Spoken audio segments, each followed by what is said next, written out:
दोस्तों इससे पहले एक वीडियो आ चुका है, नोटिफिकेशन नहीं मिला हो तो इसको जरूर से चेक कर लीजिएगा। पिछले वीडियो में हमने मार्केट को लेकर बातचीत की है, साथ में कुछ अपडेट मैंने आपको दी है सीएस को लेकर, सीबी को लेकर। कुछ कंपनीज हमने देखी है जिनके स्टॉक्स में काफ़ी अच्छे पैटर्न मिले हैं।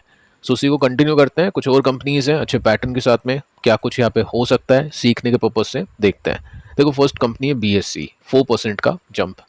तो बीएससी में आपने देखा फर्स्ट के रिजल्ट कैसे थे, रिजल्ट ओके थे, कोई रिएक्शन वगैरह कुछ खास नहीं था।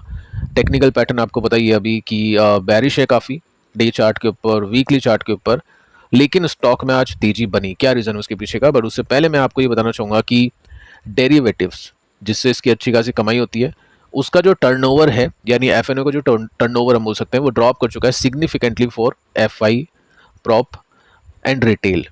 एफआई पता ही है आपको, प्रॉप का मतलब जो स्टॉक ब्रोकर्स होते हैं वो अपने पैसों को ट्रेड करवाते हैं ट्रेडर को हायर करके। रिटेल आपको बताइए। तो ये सीएस जब इम्प्लीमेंट हुआ है, इसका मोटिव था मैनिपुलेशन को कम करना, बट इसकी वजह से क्या हो चुका है, टर्नओवर अब ड्रॉप हो चुका है। तो ये बीएससी के लिए नेगेटिव है। प्रॉप जो ट्रेडर्स होते हैं उनका अकाउंट डाउन हो चुका है 50% के साथ में, यानी पहले अगर वो 100 करोड़ की ट्रेडिंग कर रहे थे तो अभी जस्ट 50 करोड़ की ही ट्रेडिंग वो कर पा रहे हैं। तो इम्पैक्ट हुआ है वॉल्यूम्स के ऊपर, जिसका सीधा इम्पैक्ट होगा बीएससी के ऊपर। तो ये एक नेगेटिव पॉइंट है। लेकिन दोस्तों आज का जो प्राइस एक्शन है ना, वो एक फंडामेंटल तेजी नहीं है, वो एक टेक्निकल तेजी है, वो एक लिक्विडिटी बेसिस की तेजी है। क्योंकि न्यूज़ अब ये आ रही है कि बीएससी आ जाएगा निफ्टी 50 के अंदर। अब देखो निफ्टी 50 का पता ही है आपको, हर 6 महीने में रीबैलेंसिंग होती है, जिसमें कुछ ख़राब कंपनीज होती हैं उनको बाहर का रास्ता दिखाते हैं, कुछ अच्छी कंपनीज होती हैं उनको एंट्री करवाते हैं। और यही आपको अपने पोर्टफोलियोज़ के अंदर भी करना चाहिए। ऐसा नहीं है निफ्टी 50 एक कोई लॉन्ग टर्म 50 कंपनी है जिसको कभी बेचना नहीं है या फिर आपको उसको ट्रैक नहीं करना है। क्यों कहता है कि ट्रैक करो कंपनीज को, उसके नंबर्स देखो, टेक्निकल्स को देखो, ताकि आप उसमें स्विच कर पाओ, ख़राब कंपनीज को आप निकाल पाओ अपने पोर्टफोलियो के अंदर। निफ्टी 50 जब से बना है, गिनी चुनी 4-5 या 6 कंपनीज है जो अभी तक है, बाकी सभी कंपनीज रिप्लेस हो चुकी हैं। तो ये यहाँ पे एक सीखने वाली बात है। अभी देखो रीबैलेंसिंग हुई नहीं है, रीबैलेंसिंग होगी सितंबर में यानी अगले महीने। लेकिन बात ये चल रही है मार्केट के अंदर कि बीएससी की एंट्री होगी और आउट किसको करेंगे, विप्रो को। अब विप्रो तो आउट होना चाहिए, कोई कंट्रीब्यूशन है ही नहीं निफ्टी में। 10 साल में ना प्रॉफिट बढ़ा ना स्टॉक प्राइस बढ़ा, और जो बढ़ गया है वो भी वापस जा रहा है नीचे। तो विप्रो को तैयार है मार्केट बाहर का रास्ता दिखाने के लिए और निफ्टी 50 में एंट्री होगी बीएससी की, ऐसा कहना है। तो उसको लेकर मार्केट ने पहले ही आज रिएक्शन दे दिया, क्योंकि जो भी सोर्स होते हैं या सूत्रों के हवाले से न्यूज़ आती है उनके बेसिस पे काफ़ी सारी चीज़ें सही जाती है, जो भी हमने देखा अभी तक का डेटा। अब देखिए टेक्निकल पैटर्न आपको ये कहता है कि रिजल्ट आने के बाद भी अगर स्टॉक में रिवर्सल नहीं हुआ ना, तो हो सकता है कि आगे वो स्टॉक अंडर परफॉर्म करे। ठीक है, कोई गारंटी नहीं होती किसी चीज़ की, ऐसा भी नहीं है आपको खरीदना बेचना है। जस्ट मैं आपको पैटर्न्स बताता हूँ, डेटा बताता हूँ, उसके बेसिस पे हम बातचीत करते हैं। तो पहले देखो यहाँ पे ब्रेकआउट हुआ था तो 50% की तेजी, 30% की गिरावट। उसके बाद में फिर ब्रेकआउट हुआ तो 50% की तेजी। और क्या ये 30% की गिरावट होगी? अगर हो जाती है तो स्टॉक अपने सपोर्ट पे पहुंच जाएगा पहले की तरह। अभी उसी डायरेक्शन में आपको जाता हुआ दिखाई देगा। कोई यहाँ पे रिवर्सल नहीं है, कोई यहाँ पे स्विंग पैटर्न नहीं है। तो टेक्निकली हम देखें तो आज 1 डे तेजी थी, जो न्यूज़ मैं आपको दे चुका हूँ। बेसिकली वैसे हम देखें वीकली चार्ट के ऊपर, डे चार्ट के ऊपर, तो स्टॉक फिलहाल नेगेटिव है। MCX 5% का इसमें भी जंप हुआ है। सो बीएससी की तरह MCX की तो कोई न्यूज़ नहीं है कि निफ्टी में एंट्री करेगा, लेकिन आज ब्लॉक डील हो गई, इसके अंदर भी बाइंग हो गई। 40 करोड़ का माल उठा लिया किसी ने 2775 रुपये की प्राइस पर, और अभी 2760 के आसपास का प्राइस आप इसमें देख सकते हैं। ठीक है, नंबर्स हमने देखे, नंबर्स इसके सही थे, प्रॉफिट के मार्जिन इसके इंप्रूव हुए थे। परसेंटेज बेसिस में दोनों ही कंपनीज ने काफ़ी गजब की ग्रोथ दी, जो कम से कम अच्छी बात है कि इस वैल्यूएशन पे ये स्टॉक नीचे नहीं गिरे। अब यही प्लस पॉइंट इन कंपनीज में। सो यहाँ पे क्या है, MCX का जो पैटर्न है वो आपको ये कहता है कि ट्रेंड अच्छा है, बीच बीच में करेक्शंस आते हैं। 25 में गिरा था 35%, उसके बाद में 20%, अभी भी यहाँ पे 22% नीचे है। लेकिन फिर स्टॉक रिकवर करता है, आपको कुछ ना कुछ रिवर्सल का सिग्नल देता है। अगर ऐसा कुछ रिवर्सल का सिग्नल यहाँ पे मिलता है तो वेल एंड गुड, अच्छी बात होगी वो स्विंग ट्रेडर के लिए, या फिर जो भी अपॉर्चुनिटी बेसिस पे कामकाज करते हैं मार्केट के अंदर उनके लिए। तो अभी वो है नहीं, अभी डाउन ट्रेंड के अंदर है। रिवर्सल या जो ब्रेकआउट है वो पेंडिंग है, वो देना बाकी है, होगा जब मैं आपको सूचना दे दूंगा। इसके बाद में दोस्तों डी मार्ट 4% की तेजी। क्वेश्चन आ जाता है कि क्या अब स्टॉक चलेगा क्या? अब देखो रिजल्ट के समय जब भी बातचीत होती है ना, उसको थोड़ा सा ज़्यादा ध्यान से देखना चाहिए, क्योंकि वो डेटा ड्रिवन बातचीत होती है। वैसे ये जो बातचीत हम कर रहे हैं वो भी डेटा ड्रिवन ही है, लेकिन उस समय थोड़ा सा ज़्यादा अच्छे से देखना चाहिए। फर्स्ट मैं आपको वापस से पीछे लेके चलता हूँ, जिसमें स्टॉक 6% क्रैश हुआ था, क्योंकि जो नए सीईओ है कंपनी के, अंशुल, इनकी पहली इन्वेस्टर मीटिंग थी। अब इनका जो गेम है वो अलग है, ये पहले की तरह डिफेंसिव नहीं है, पहले जो मैनेजर था या जो मैनेजमेंट था उसकी तरह नहीं है ये।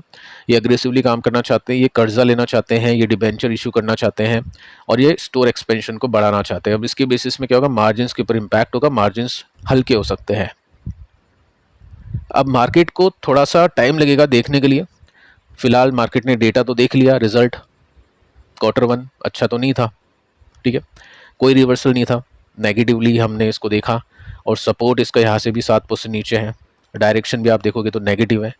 अब एक आध दिन की तेजी आ जाती है तो उसका मतलब ये नहीं है कि स्टॉक के अंदर चेंजेस हो गए। अगर आपने नंबर्स देखे हैं, उसके हिसाब से प्राइस एक्शन देखा है, अपनी स्टडी की है, तो उसी के ऊपर टिकना चाहिए जब तक कुछ मेजर रिवर्सल ना हो जाए। एक दिन की तेजी से कुछ होता नहीं है, तो फिलहाल अभी नेगेटिवली ही हम इसको देखेंगे।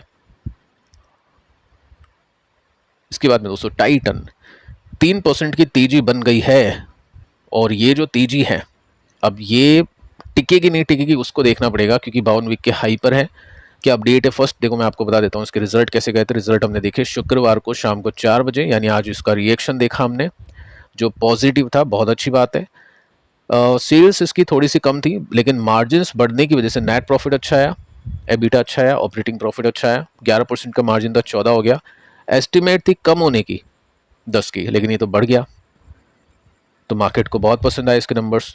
साथ में कंपनी ने यह भी बोला कि ज्वेलरी की जो डिमांड है वो इंक्रीज हो चुकी है जून में, ये भी एक अच्छी न्यूज़ है, ठीक है।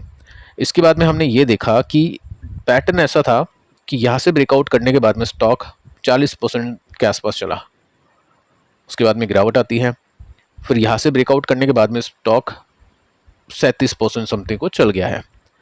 अब क्या रुकेगा क्या, देखो पैटर्न तो ये कहता है, लेकिन देखते हैं आगे चल के क्या होता है। फिलहाल नंबर्स मार्केट को अच्छे लगे हैं, लेट्स सी कि यहाँ से ये जो पैटर्न है वो ब्रेक होगा या फिर ये दोबारा से फॉलो होगा, हिस्ट्री रिपीट होगी, देखना पड़ेगा। लेकिन अभी स्टॉक काफ़ी ऊपर जा चुका है, वैल्यूएशन काफ़ी ऊपर है, करेक्शंस का ही वेट करते हैं ऐसे में, क्योंकि ऐसा तो है नहीं कि करेक्शन आते नहीं है। चार्ट के अंदर आप देख सकते हैं कितनी बार कितने बड़े बड़े करेक्शंस, छोटे करेक्शंस भी हमने यहाँ पे देखे। ये वीकली चार्ट है, तो ये जो करेक्शन है ना छोटे छोटे आपको दिख रहे हैं, ये सभी ऑलमोस्ट 20% के आसपास है, ठीक है। तो देखते हैं बाकी जो भी है, जिसके पास भी है बहुत अच्छी बात है, अच्छा कर रहा है। पोर्टफोलियो में टॉप होल्डिंग्स के अंदर भी रखते हैं ऐसी कंपनीज को जो बहुत अच्छा भी करती हुई दिखाई दी है।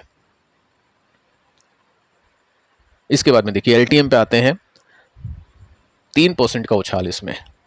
एलटीएम को लेकर भी क्वेश्चन आए थे पिछले वीडियो में कि इसको डिस्कस करो, क्या हो गया इसके अंदर। देखो कोई न्यूज़ नहीं है, ना ही कोई अनाउंसमेंट है, ना ही कोई और न्यूज़ है। इसमें हमने ये जरूर देखा कि Q1 इन्वेस्टर को अच्छा लगा, Q1 एस्टिमेट को बीट कर गया, और वही काफ़ी है। गाइडेंस भी अच्छी थी। आईटी कंपनीज के अंदर अभी रिवर्सल भी काइंड ऑफ शुरू हुआ है, ठीक है। एआई कंपनीज हमने देखा, मैंने आपको एक डेटा दिया था जिसमें कोरियन मार्केट से पैसे निकले हैं। एफआईज का डेटा हमने देखा कि पिछले महीने में नेट प्लस में आ चुका है, और भी कई सारे डेटा मैंने आपको बताया है जिसमें आपको लग रहा होगा कि एफआईज पैसे अब आईटी में लगा रही है। हाँ, आईटी कंपनीज का या जो सेक्टर का प्रॉपर डेटा मैंने आपको दिया था जिसमें नेट बाइंग आईटी कंपनीज में अभी हुई है पिछले महीने। तो वही रीज़न है इसके पीछे का, एफआईज की बाइंग, उन कंपनीज में अच्छी बाइंग होगी एफआईज की जिनके नंबर्स अच्छे आ रहे हैं, गाइडेंस अच्छी है, और उसमें से एक कंपनी ये भी बन चुकी है, कोफोर्स, परसिस्टेंट, ओरेकल, ये तो है ही, साथ में एलटीएम का भी नाम इसमें ऐड कर सकते हैं। अब जैसे ही हमने डेटा देखा, यहाँ पे हमने एक रेसिस्टेंस देखा जो ये था और उसी के आसपास है, तो ये प्रॉफिट बुकिंग की जाती है रेसिस्टेंस पर। नॉर्मली अगर ब्रेकआउट होता है तो फिर वो अगले रेसिस्टेंस की तरफ प्रॉफिट बुकिंग के लिए बढ़ता है स्टॉक। तो ये प्रॉफिट बुकिंग अगर नहीं होती, यहाँ से ब्रेकआउट करता है, फिर ऑल टाइम हाई की तैयारी होगी 40% ऊपर। तो अच्छी कंपनी है, अच्छा पैटर्न है, नंबर्स अच्छे हैं, टेक्निकल्स अच्छे हैं, तो उस बेसिस में देखना होगा। जब भी मार्केट नीचे जाता है, जिनके नंबर्स अच्छे आ रहे हैं उन कंपनीज में इन्वेस्टर दाव खेलते हैं। बट ऐसा नहीं है कि आपने किसी भी प्राइस पे ले लिया, ऑल टाइम हाई पे ले लिया, फोमो आप कर रहे हो, वो नहीं करना चाहिए। मार्केट देता है मौके, बीच बीच में मौके मिलते हैं, तो उस समय आपको ऐसी कंपनीज को चुनना होता है जिनके नंबर्स अच्छे लगे मार्केट को, और गाइडेंस भी काफ़ी अच्छी आई है अगले कुछ क्वार्टर्स की, जिससे आप इसमें देख सकते हैं डे चार्ट के अंदर आपको ये एक प्रॉपर रेसिस्टेंस दिखाई दे रहा है। तो ऐसे आप स्टडी कर सकते हैं इन कंपनीज़ के ऊपर। फ़िलहाल इतनी ही कंपनीज़, बाकी डिस्कशन करते हैं नेक्स्ट वीडियो में। पिछली वीडियो को जरूर से देख लेना। मिलते हैं नेक्स्ट वीडियो में, तब तक के लिए बाय बाय।